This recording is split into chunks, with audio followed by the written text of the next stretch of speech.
Hey everybody, what's up? Welcome back to the channel. Back here with our next set of projects.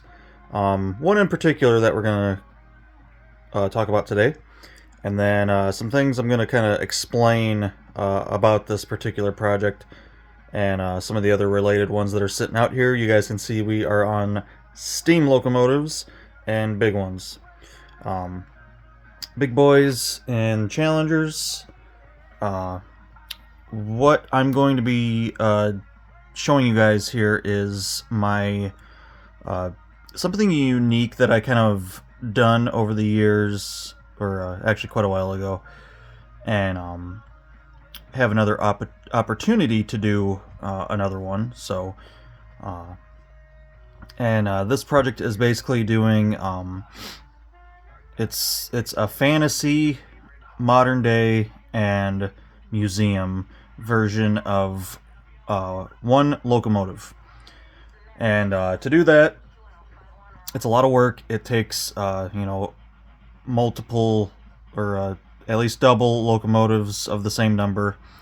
And the best way I can kind of explain and show you guys what I'm talking about here is I have a couple of my big boys, or a handful of big boys out here, and basically what I have here is the museum version, and then my fantasy modern day runner, as I like to call them.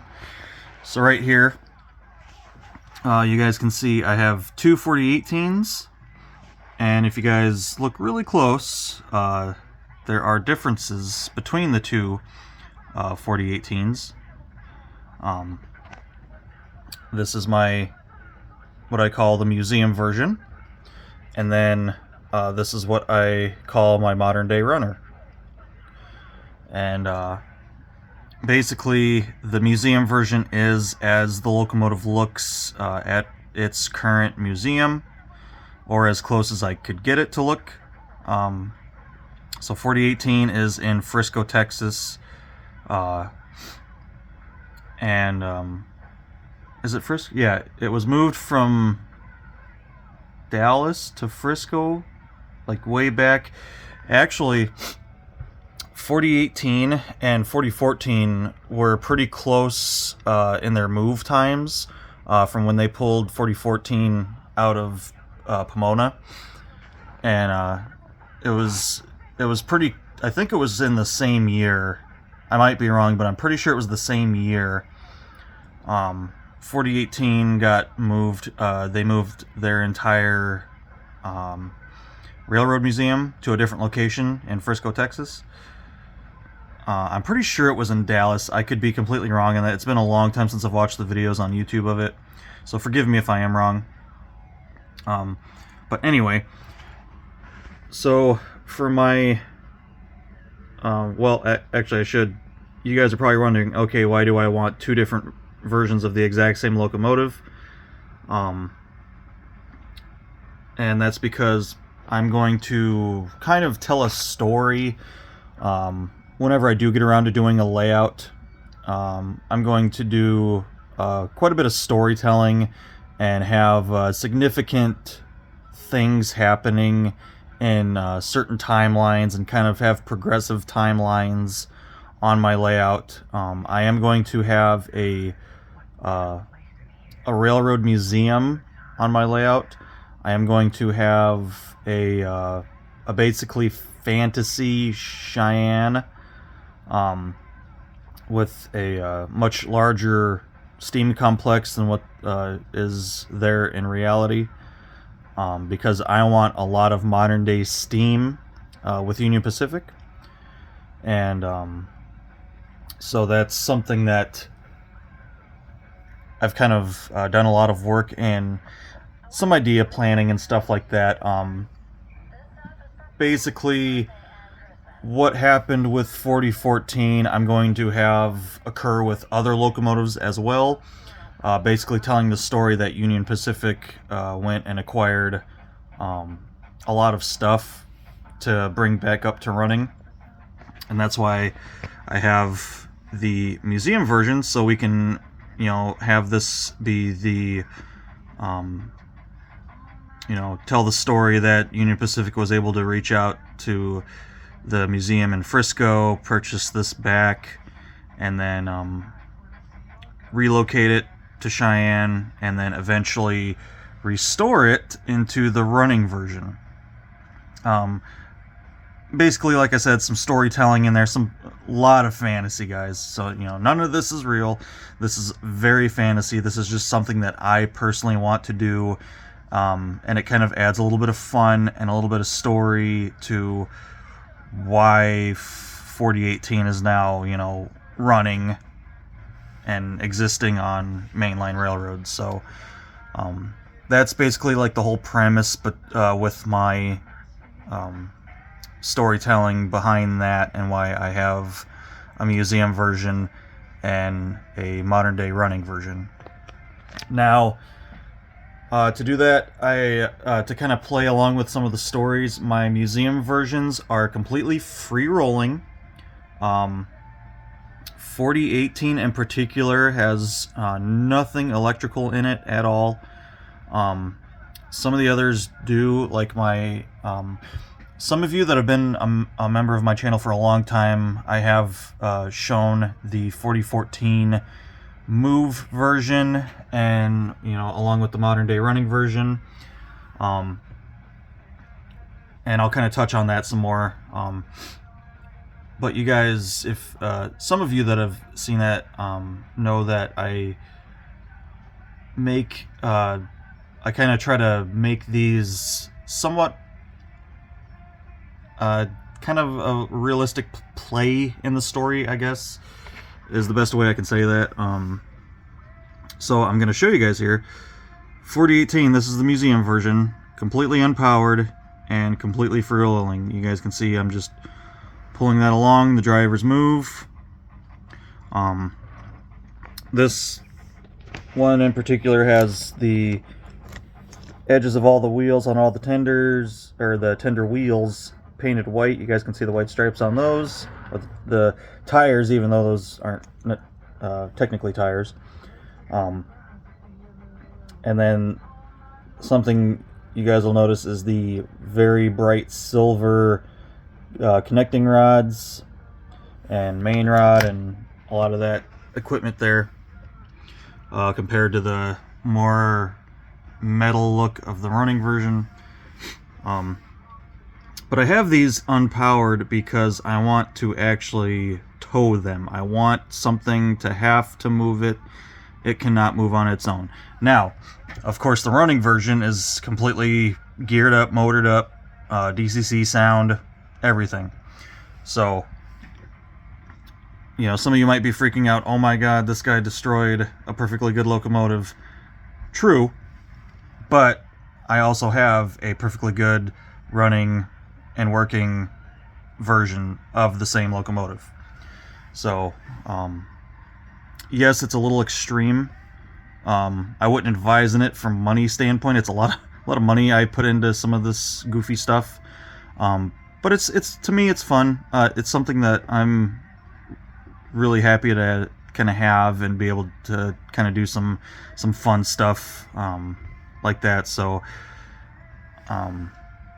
So basically, I can have this to where Union Pacific buys it, they move it to Cheyenne, and then it gets fully restored like that, just like with 4014. Now, we'll kind of walk through some of these in upcoming episodes, because I don't want to make this video like super long. But basically, what prompted all this is I want to do a museum version of my 3985. So this version right here, this is my modern day runner 3985. It has DCC sound, all the goodies. It's dual dynamo. Stuff I've added is like some of the oh boy, I really hope that focuses. There we go. Some extra water hookups, electrical hookups, extra hoses on the backs of the tenders. Of course, oil burning.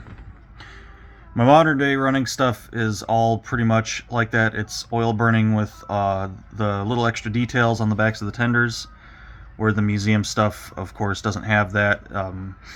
I've either blanked out the coal load area, or I just said screw it and put the coal load in to make it look pretty. Something about these tenders is the way the electrical and the support for holding the shell to the frame. There's some things that are going on in here that don't really allow me to hollow this out and make it look correct. So I kind of just have to do what I can do to deal with that situation. So, like my move version of 4014, that's just kind of a blanked out spot. I can't really do all the cool stuff that they had in there. And then same thing with 4018. You know, of course, there's no need for coal in this locomotive at this point, so it's just a sealed up spot. But anyway, I digress. My main project here is going to be doing a museum version of 3985, basically taking it back in time to when it was a coal burner and doing that. So initially I had bought a 3985, which was actually this one. This was my first 3985 right here. And then this was the older Athearn. And then this was the next newest. So I ended up getting this for the upgraded electronics and sound. So I just kind of had this one as parts. So I completely took it apart, parted it out. And then fast forward like almost 8-9 years, probably 8 years or so. I came up with the idea that I wanted to do a museum version of 3985. So I started to kind of piece this one back together. Found all the parts that I stripped off of the locomotive and everything, and pretty much had everything ready to go for that project. Well, then I was able to acquire this Rio Grande Challenger from a good friend of mine, and this one has the shiny silver firebox and smoke box. You guys can see how nice and shiny those are. So basically I'm going to do a lot of part swapping here between this one and this one to create the coal burning museum version. It will not be a powered version. It'll basically be the pre-restoration version of 3985, back when it was on display out by the train station in Cheyenne. I kind of have a hard time finding photos of 3985 as a coal burner, like post first restoration. So I don't know, I guess it doesn't really matter. I mean, I have the parts that I need. So anyway, this locomotive allows me to get the shinier parts, and stuff's a little bit more put together on this one. Of course, there is some swapping of a couple things that I have to do, namely like the nameplate on the front. Rio Grande Challengers just had a number plate. Union Pacific does the name and number plates.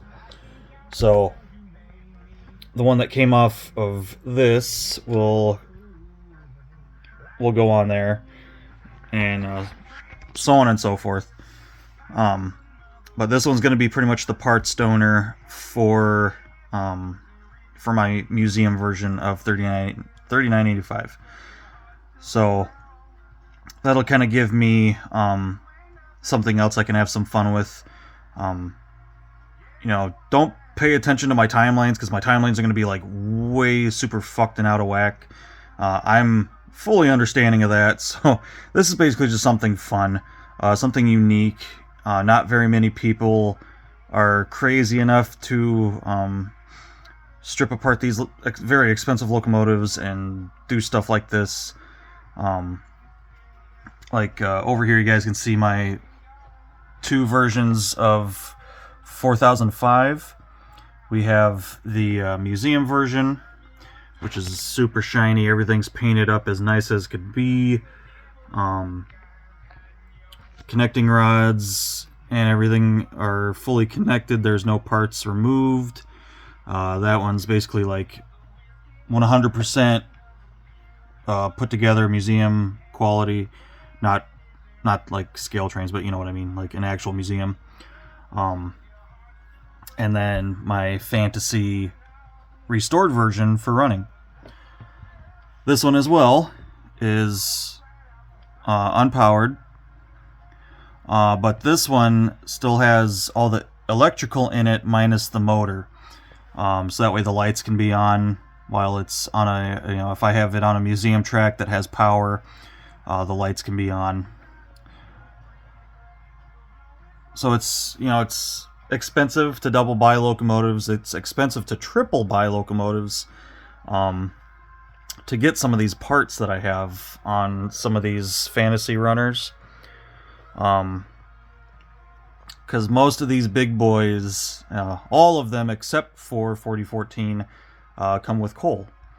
So you can imagine the amount of locomotives I have bought and disassembled just to get some parts off of. So it's an expensive venture. It's kind of a crazy thing to do, but like I said, it's kind of something fun. It gives me some pretty crazy storylines that I can do, some playing with the stories, with having these actual locomotives that I can tow, with other locomotives I can do moves and stuff like that. I think 4005 is out in Green Bay, Wisconsin, or no? Yeah, I could be wrong on that. I do apologize. I can't remember where all the big boys are, but I'm pretty sure 4005 is in Green Bay, Wisconsin.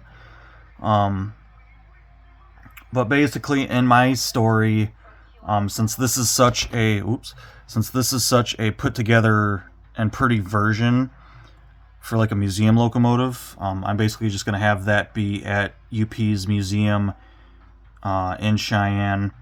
And then it's moved a very short distance since everything is still intact. Of course, the piston rods have been removed on 4018 museum version, and a couple other things have been disengaged here and there. And then, of course, 4014 move version, which, once again, a free-rolling locomotive. This one is powered, no motor, but has, working lights and stuff. This one has the gear oilers hooked up on this side. The valve oils, the valve oil mechanisms on the other side are completely disconnected, like it was on the move version. So, I have that whole playability with this locomotive. And then, of course, the running version back there, that's got the oil conversion and all that. The whole museum and fantasy modern day running thing did come along when I found out that they were going to be acquiring and restoring 4014. That kind of kicked off like this whole thing I have going on here. And I actually had my modern day running version. I had that done a couple years before 4014 was actually done. So there was some stuff that I was really hoping that they weren't going to do to this, because I didn't really feel like painting any more of these tires. If you guys look on some of these like 4005 and 4018. I've hand painted all those tires. Hand painted the white on the walkways. A lot of little time consuming stuff like that. It's a lot of tedious painting, a lot of time. So I was really hoping they weren't going to do that to 4014. Of course, I have a 844 that has painted tires, but I just kind of banked on the fact that they didn't do that to 3985 and they weren't going to do it to 4014, and I got lucky that they didn't do that. I think something that I do need to go back and do is paint the covers on the cylinders silver. That's kind of a pain in the butt because I have to completely disassemble the locomotive and get those parts off of there if I want to paint them up nicely.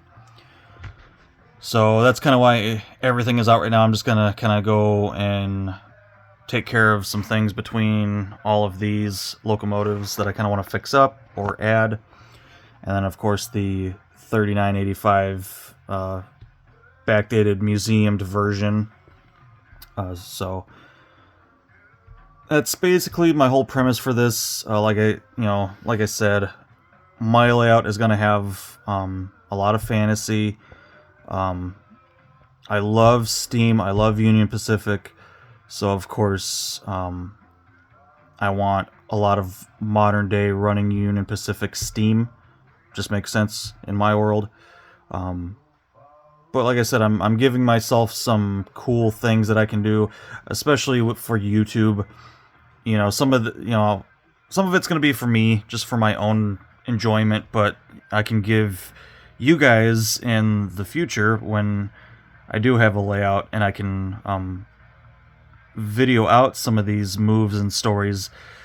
It'll make a lot more sense. It'll be a lot more cooler than just me explaining the whole premise of this while these are just sitting on my test tracks. But like I said, I understand I am crazy. I understand it's almost kind of it is a huge waste of money, but in my eyes, it isn't. A lot of you will disagree and say it's a massive waste of money and time, which I completely understand. I fully understand that this is kind of silly, but it's cool. A lot of people don't have this stuff. I like having stuff that people don't have, and it makes my collection unique. It gives me, like I said, it gives me the ability to do some really wild storytelling in the future on a layout. So it's stuff that I like. I like doing cool little projects like this. And now you guys can enjoy the journey with some new stuff coming up here. So I think,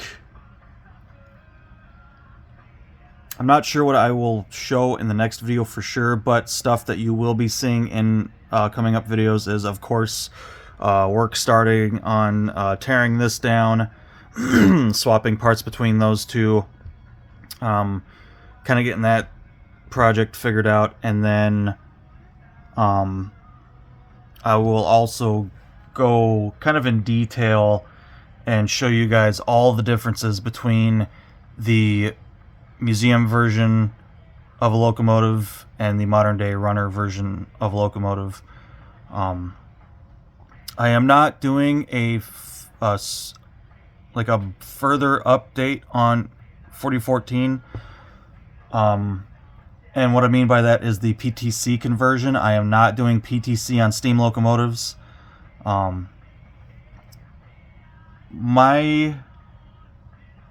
So even though I kind of have some crazy time frames going on here, my overall era for like my modern day UP stuff is kind of like right in the middle of PTC conversion. So I have some locomotives that have PTC, some that don't. The ones that don't aren't going to have it. And I really don't want to try to add another dynamo to all of my modern day runners. I would have to add a third dynamo. They're already dual dynamo, and you guys can see those. I would have to try to custom make a new platform and put another one there, and then I would have to acquire some PTC cabinets and kind of change, well, not on this one, but on this one, kind of change that whole area. So I'm not going like super modern day with some of this stuff. I am kind of keeping it back a little bit because I do not want PTC on my steam locomotives.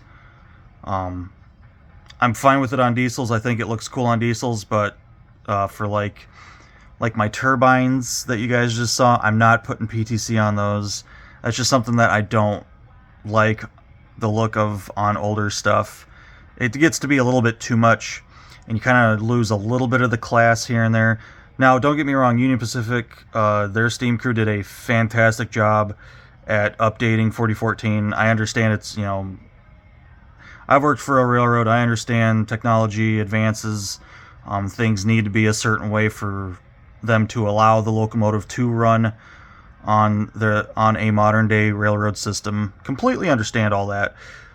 Just for my modeling purposes, I'm not going that far in the future. When I did this version, this was pre-Athearn coming out with the Excursion edition of 4014.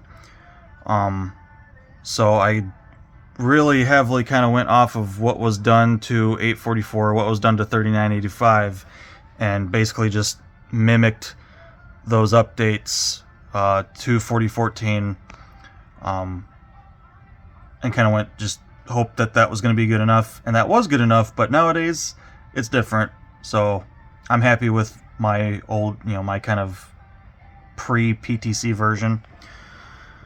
But like I said, you guys I'll get you more into the details and stuff like that with a lot of this stuff in coming up videos. Because this could easily be like a 2-hour video if I just start diving into each locomotive and going through everything. So we'll break it up into sections. You guys will see the progression of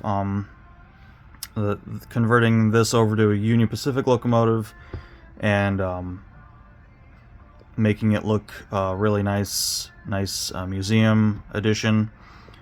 And then we can go into the differences between the modern day and the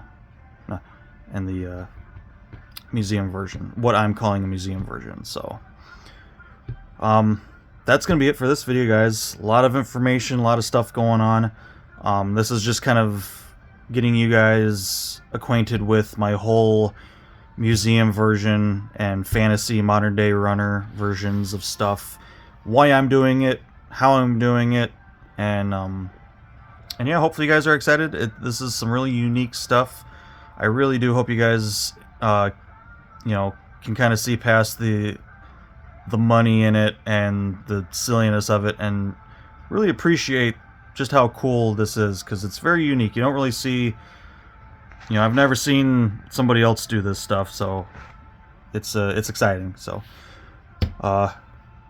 that's it, guys. Hopefully you enjoyed the video, and hopefully you're looking forward to the updates. And until next time, take care.